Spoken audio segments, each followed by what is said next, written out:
Okay, so the Oscars are upon us. So here are my final predictions. I'm just going to go through every single category, explain who I think is going to win, and then, get it all wrong when Sunday comes. So let's get started with Best Picture. No big surprise here. Nomadland number 1. It's won all the precursors. It is by every definition the front runner. Really, the only question here is what's going to be the number 2. I think if anything beats Nomadland, it's Minari. I don't think anything's going to beat Nomadland, though. A lot of people are big on the Trial of the Chicago 7. I just don't see that having a lot of wide support. You need to be getting a lot of number 2 and number 3 votes, and the Trial of the Chicago 7 is too polarizing for that. A lot of people have been focusing on Promising Young Woman's momentum. I don't see it. I think if anything's got momentum, it's The Father. But like I said, this is Nomadland. It's going to win. Come on. Moving on to director very shortly. Chloe Zhao, Nomadland. Easy pick. Unstoppable. If Nomadland for Best Picture was a front runner, Chloe Zhao is just, she can't be beaten.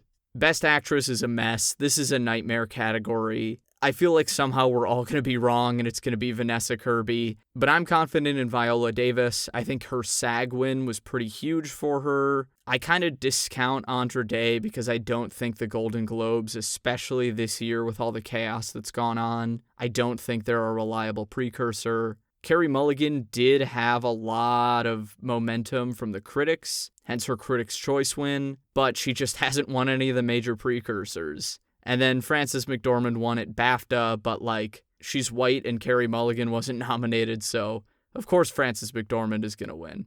She's already got 2 Oscars. She won one recently. It's not going to happen. I'm the most confident in Viola Davis, but I'm not confident in this category at all. This could be any of these top 4, honestly. Best Actor, Chadwick Boseman, done deal. There's maybe a 5 to 10% chance that Anthony Hopkins upsets him. There's definitely a narrative of Anthony Hopkins is so much better and Chadwick Boseman is only getting it because he's dead. But I don't think a lot of people are buying into that. I don't particularly believe that either. This is Chadwick's to lose, and if they don't give it to him, that's going to be a real bad look for them. Supporting Actress looked a lot like Actress for a while, where we just didn't know how it was going to go. But now it's Yunya Jung's to lose. She's won pretty much every major precursor. The only one I think who could take it from her is Glenn Close, because she has an Oscar-specific narrative, which is that she's never won before. But I don't think this is her year. She was bad in Hillbilly Elegy, and she's got Sunset Boulevard coming up, so Glenn Close is going to be fine. Give it to Yoon.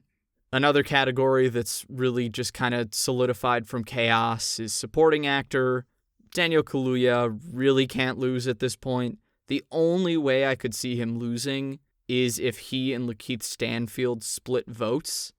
That's not something that has been an option at any of the precursors because they weren't both nominated anywhere. I think if they do split the votes, a lot of people think it'll go to Sacha Baron Cohen. I think they'd rather give him the writing award, honestly. I think Leslie Odom Jr. is just popular, and really Daniel Kaluuya is probably just not going to lose. That's not something to worry about. All right, another supposed upset here I'm predicting is The Father for Adapted Screenplay. It's been seeing so much momentum, and this really feels like the only category that's actually winnable. And the Oscars like to spread the wealth, so The Father will get one consolation prize. And it's a great screenplay, don't get me wrong, it deserves this. I think there's a lot of voters who are turned off by how Nomadland isn't exactly an adaptation of the book. I mean, Frances McDormand's character is an original creation. There's a lot of improvisation going on.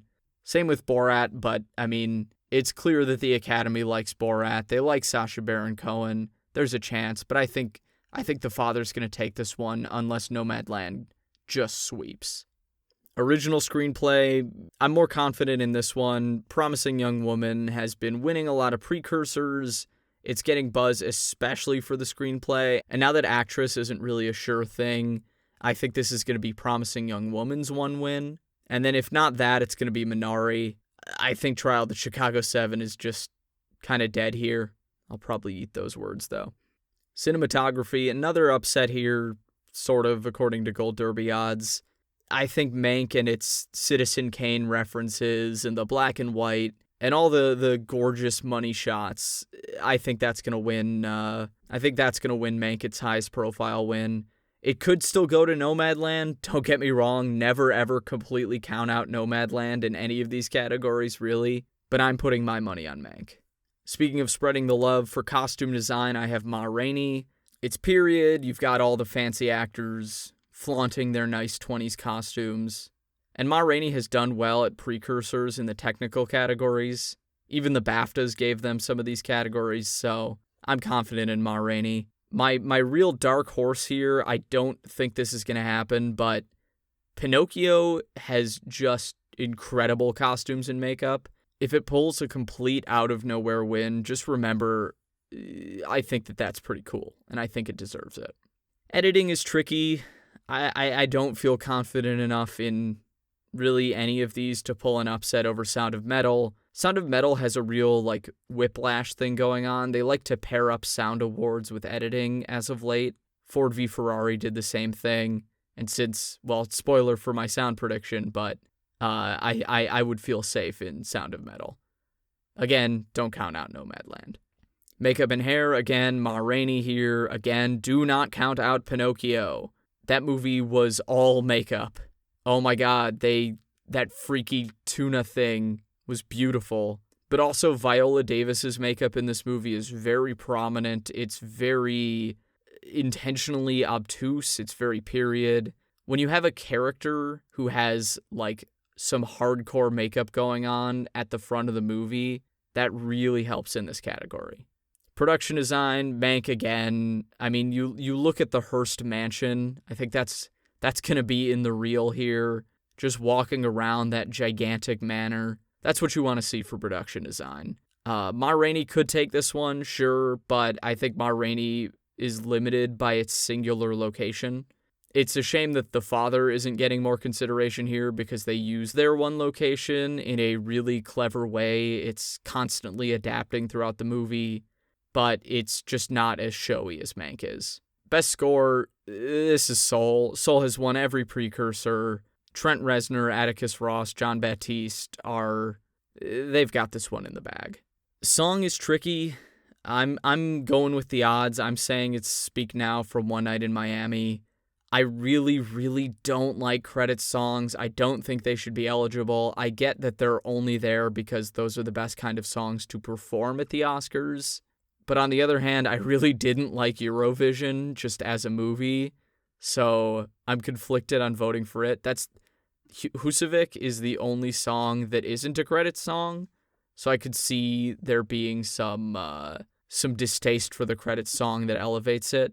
There's also this big campaign going on from the actual town of Husavik, but I don't know if that's going to be enough to make them not want to give an Oscar to Leslie Odom Jr. Like I said, for Sound of Metal, it's very gimmicky, but it's very well done, placing the viewer in this headspace of deafness and of what it sounds like to get cochlear implants and all sorts of aspects of losing your hearing. And the others just don't really have a strong enough case here. Maybe Greyhound because it's a big blockbuster with a lot of explosions, but it really wasn't special in terms of sound. Expect to see Sound of Metal winning the Oscar here. Visual effects, kind of a similar deal. Tenet is the big blockbuster here. I guess Mulan is kind of that, but it wasn't as well reviewed. And Tenet is very practical, which I think is going to appeal to people. I don't know if Tenet is the strongest winner, but I just don't see who among this could possibly take it. Animated feature, Soul. Nothing but Soul has won. Nothing can beat Soul. Maybe Wolfwalkers is the one that should win, according to certain critics, but Soul will win. It's Pixar, come on.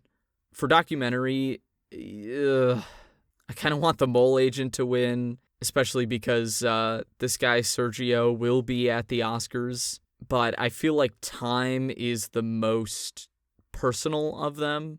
I guess My Octopus Teacher is too, but there's something about Time that is very timely, no pun intended. Honestly, I would be happy with any of these. I just want to get a little bolder as we get more and more below the line. International film, another round. I didn't even bother ranking the final 3. There's a small chance that Collective, with how important it is, could take it, but it would be weird. Another round has won every precursor. Animated short, If Anything Happens, I Love You makes everybody cry, and that's pretty good. Pixar does tend to dominate this category, but I don't think this is one of their stronger shorts. The others feel like the type of films that lose to a Pixar movie, but If Anything Happens, I Love You is so effective, and it's got big name talent behind it. Documentary short, not so confident in this. A Love Song for Latasha is very artistic. I think that's going to appeal to a lot of people, and it's familiar. People know about the LA riots, but this is a different take. There's also Colette. It's got the Holocaust thing going, but I don't know. I've seen some people talk about a concerto as a conversation just because it very directly involves the Oscars themselves. I don't know. Maybe in a weaker year. Live action short, I have no idea. Part of me, I'm really giving the Academy the benefit of a doubt here and assuming they're not going to go for Two Distant Strangers. They're not going to pull a Skin, which was another controversial film from a few years ago that indicated some tone deafness from the Academy. They probably will. I don't know why I have it so low. I'm going with The Letter Room just because it has Oscar Isaac and Alia Shawkat, and I think it's a lot more accessible and digestible. So those are my picks. Check back in a few days when the Oscars air, and you can see how wrong I was. Thanks for watching, and I'm going to have another video out soon, so don't forget to subscribe so you can get that one. It really helps me out. All right. Thanks for watching.